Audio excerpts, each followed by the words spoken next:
PM Meena, associate professor in history, Rajesh Pilot, government PG college Lalsot. विद्यार्थियों, आज हम BA पार्ट 3 आधुनिक विश्व का इतिहास के अंतर्गत जर्मनी के एकीकरण के बारे में चर्चा करेंगे। जैसा कि अपना जो पूर्ववर्ती वीडियो था उसमें हमने इटली के एकीकरण के बारे में चर्चा की थी। दोनों का एकीकरण लगभग एक ही समय के दौरान हुआ है। दोनों एक दूसरे की आवश्यकता और एक दूसरे से प्रेरणा भी लेकर के ये आगे बढ़े हैं। 18वीं शताब्दी के अंत में जर्मन 200 से अधिक छोटी छोटी रियासतों में बटा हुआ था। 1789 की फ्रांसीसी क्रांति से यहाँ एक संगठित राष्ट्रीय राज स्थापित करने का स्वप्न देखा जाने लगा था। यह एक विचित्र बात थी कि जिस नेपोलियन ने जर्मनी की शक्ति को नष्ट करना चाहा, उसी ने अप्रत्यक्ष रूप से जर्मनी के एकीकरण का मार्ग प्रशस्त किया। नेपोलियन बोनापार्ट ने जर्मनी के 200 से अधिक स्वतंत्र राज्यों के स्थान पर 39 राज्यों का एक परिसंघ स्थापित किया और पवित्र रोमन साम्राज्य को 1806 में समाप्त करके जर्मनी की एकता का मार्ग प्रशस्त किया। नेपोलियन की पराजय के बाद 1815 में वियना कांग्रेस के निर्णयों के अनुसार 39 राज्यों का एक शिथिल परिसंघ कॉन्फेडरेशन बनाया गया। इस जर्मन परिसंघ में ऑस्ट्रिया और प्रसा नामक दो बड़े राज्य थे, जो परिसंघ में क्रमशः प्रधान और उप प्रधान थे। शेष राज्यों में से कुछ मध्यम दर्जे की रियासतें थीं, जिनमें बवेरिया, हैनोवर, सैक्सनी और वुटेम्बर्ग प्रमुख थे।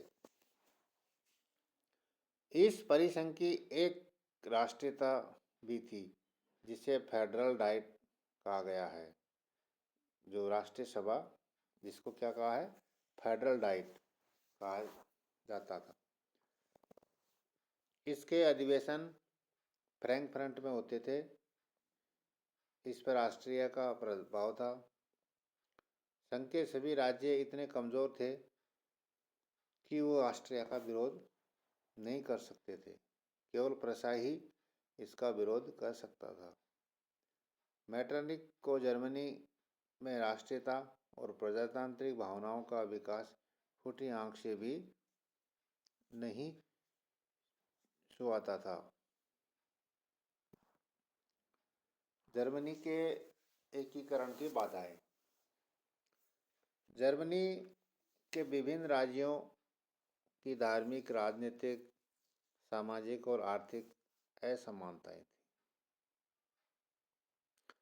जर्मनी की समस्याओं में ऑस्ट्रिया का हस्तक्षेप, अधिकांश जर्मन राज्यों की सैन्य शक्ति की शिथिलता,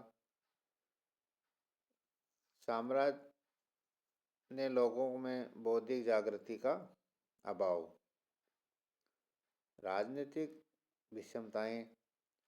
कुछ लोग चाहते थे कि ऑस्ट्रिया को अलग कर दिया जाए और प्रसा के नेतृत्व में जर्मनी का संयुक्त राज्य बनाया जाए। दूसरे लोग जो प्रतिक्रियावादी सामंत थे, वह चाहते थे कि हेम्सबर्ग राजवंश के अधीन ही जर्मन साम्राज्य की स्थापना की जाए। कुछ सुधारवादी जर्मन के सभी राज्यों को नष्ट करके और एक गणराज्य बनाना का स्वप्न देखते थे।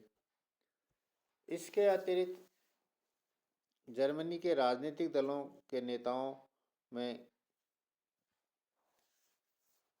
एक अनुभव की कमी थी और इसीलिए ब्रुसेनसेफ, जिसे मेटरनिक क्रांतिकारी तथा खतरनाक संगठन मानता था, मेटरनिक ने इसी पर नियंत्रण लगा दिया।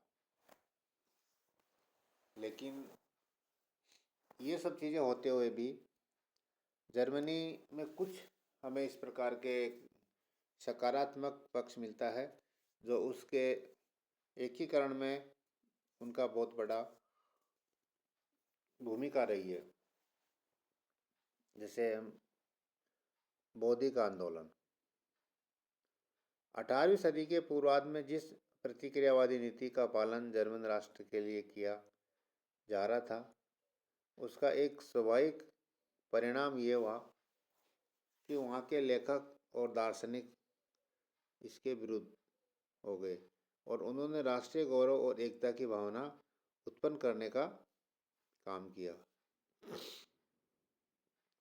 दार्शनिक हेडर ने सर्वप्रथम मानव स्वतंत्रता के बारे में विचार व्यक्त किया। हीगल ने राष्ट्र को सबसे ऊपर माना। इस नीति पर चलकर बिस्मार्क ने प्रशा की जनता और बल को सर्वोपरि मानकर एकीकरण के मार्ग को पूरा किया। नोवालिस ने जर्मनी के अतीत के इतिहास पर प्रकाश डाला, जिससे जर्मनी के जनमानस को नया जोश पैदा हुआ। इस समय बर्लिन, बोन, लिप्जिंग आदि विश्वविद्यालय इस नव जागृति के केंद्र बन गए। आर्थिक क्षेत्र में सहयोग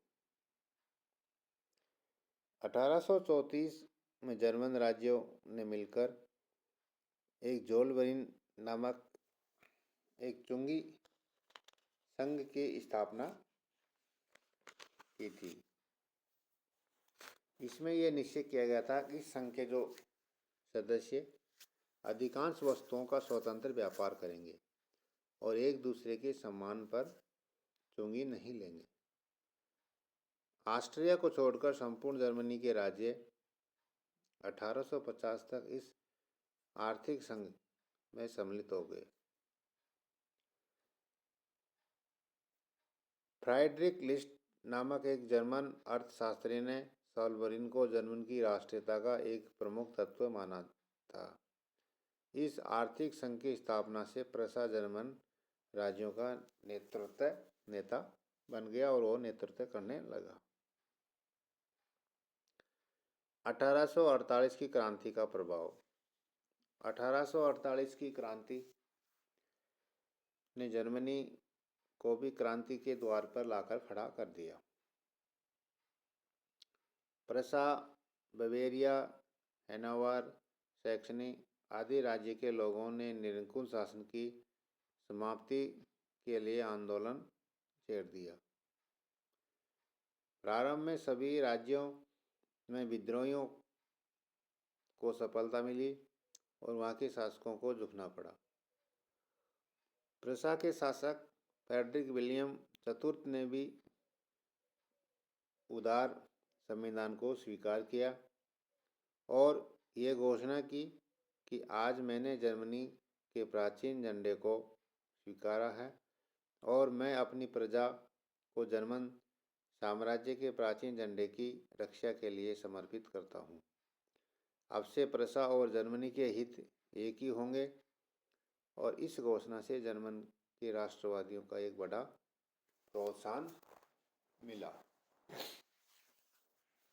औद्योगिक क्रांति जर्मनी में 1830 के पश्चात औद्योगिक क्रांति प्रारंभ हुई। 1834 में सोलबरीन की स्थापना के कारण जर्मनी के व्यापार और उद्योग का मार्ग प्रशस्त हुआ। औद्योगिक विकास के फलस्वरूप जर्मनी में एक नए पूंजीपति वर्ग का उदय हुआ। इस वर्ग की इच्छा थी कि जर्मन के छोटे छोटे राज्यों को समाप्त कर एक संयुक्त जर्मन का निर्माण किया जाए, जिसमें उद्योग धंधे का कोई प्रतिबंध नहीं रहे। इस प्रकार आर्थिक लाभ के लिए पूंजीपति लोग जर्मन के एकीकरण के समर्थक हो गए। फ्रैंकफर्ट संसद की असफलता। जर्मन के राष्ट्रवादियों ने 1848 के आरंभ में संपूर्ण जर्मनी का एक संघ बनाने के उद्देश्य से राष्ट्रीय संसद आमंत्रित की, जिसका अधिवेशन फ्रैंकफर्ट में हुआ। मार्च 1849 में संसद ने जर्मन राज्यों का एक संघ बना लिया और प्रशा के शासकों को जर्मन का सम्राट बनाने का निर्णय किया, किंतु फ्रेडरिक विलियम ने नवीन जर्मन साम्राज्य के राजमुकुट को अस्वीकार कर दिया। कैटलवी ने फ्रेडरिक विलियम को एक झक्की व्यक्ति बताया जिसने विचार एक जगह पर स्थिर नहीं थे और वो एक डरपोक व्यक्ति था। विलियम प्रथम 1861 से 1888। 61 में फ्रेडरिक विलियम चतुर्थ की मृत्यु हो गई और उसके बाद विलियम प्रथम गद्दी पर बैठा। वह स्वयं एक महत्वाकांक्षी व्यक्ति था। उसका यह विश्वास था कि जर्मनी का एकीकरण प्रशा के नेतृत्व में ही हो सकता है, इसीलिए ऑस्ट्रिया को जर्मनी से बाहर निकालना होगा। विलियम प्रथम का विश्वास था कि प्रशा का भाग्य सेना पर ही निर्भर है। उसने सैनिक सुधार कार्य आरंभ किए। उसका युद्ध मंत्री रून था और प्रशा की सेना का प्रमुख सेनापति नॉन माल्टेग था। 19वीं शताब्दी में यूरोप के सैनिक इतिहास में इन दोनों व्यक्तियों की बहुत ही महत्वपूर्ण स्थान था। इन लोगों ने विलियम को सैनिक सुधार के प्रयत्नों में यथाशक्ति सहायता की। विलियम सैनिक संख्या दुगनी करने तथा 39 नए रेजिमेंट का गठन किया जावे। अनिवार्य सैनिक सेवा की अवधि 3 वर्ष कर दी जाए, किंतु निम्न सदन ने उदारवादियों का बहुमत था जो सैनिक बजट बढ़ाने से इनकार कर दिया। ऐसे समय में विलियम ने बिस्मार्क को अपना प्रधानमंत्री नियुक्त किया।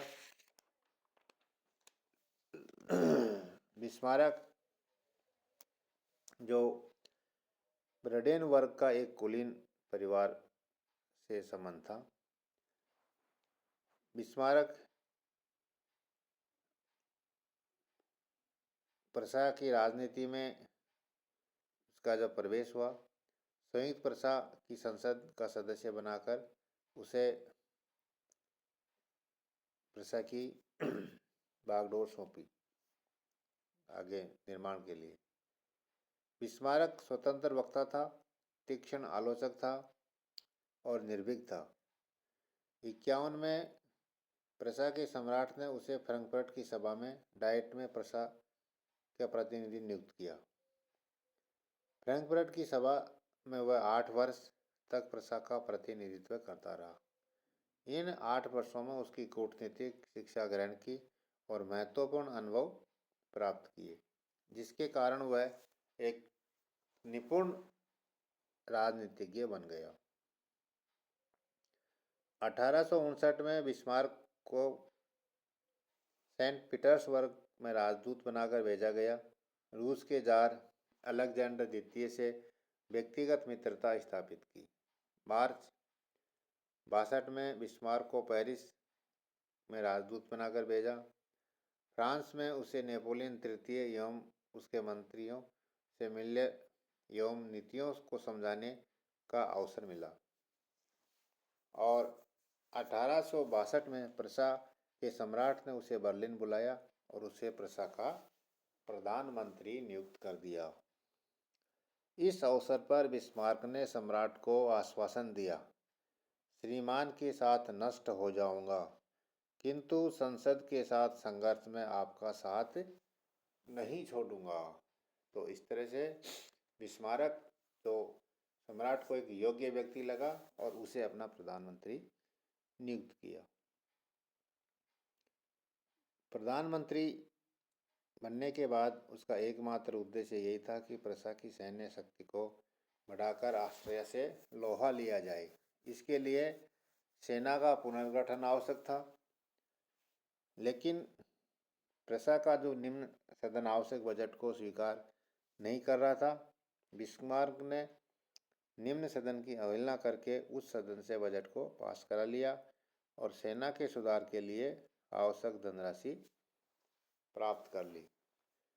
बिस्मार्क ने साफ साफ कह दिया कि जर्मनी प्रशा की उदारवादियों की ओर नहीं देख रहा है, बल्कि उसकी शक्ति की ओर देख रहा है। आज की समस्या भाषणों और प्रस्तावों से नहीं सुलझाई जाएगी, बल्कि उसे सुलझाने के लिए रक्त और लौह की आवश्यकता है। कहने का तात्पर्य यह है कि शस्त्र का काम भैंस से नहीं चल सकता। प्रशा के भविष्य का निर्णय संसद से नहीं बल्कि उसकी सेना करेगी। बिस्मार्क का अपना उद्देश्य सर्वश्रेष्ठ सैनिक बनाकर ऑस्ट्रिया को जर्मनी के राजनीतिक से अलग करना, और वो एक ऐसी अंतर्राष्ट्रीय स्थिति उत्पन्न करना चाहता था जब ऑस्ट्रिया के साथ प्रशा का युद्ध हो तो कोई पड़ोसी राष्ट्र ऑस्ट्रिया की सहायता न करे। उससे अपने उद्देश्य की प्राप्ति के लिए कार्य किया, और इस तरह से जो आगे की जो एक एकीकरण का जो पूरा नेतृत्व है वो बिस्मार्क के ऊपर था। और उसके बारे में अपन अगले जो अपने वीडियो है उसमें चर्चा करेंगे। आज का वीडियो अपन यहीं पर समाप्त करते हैं।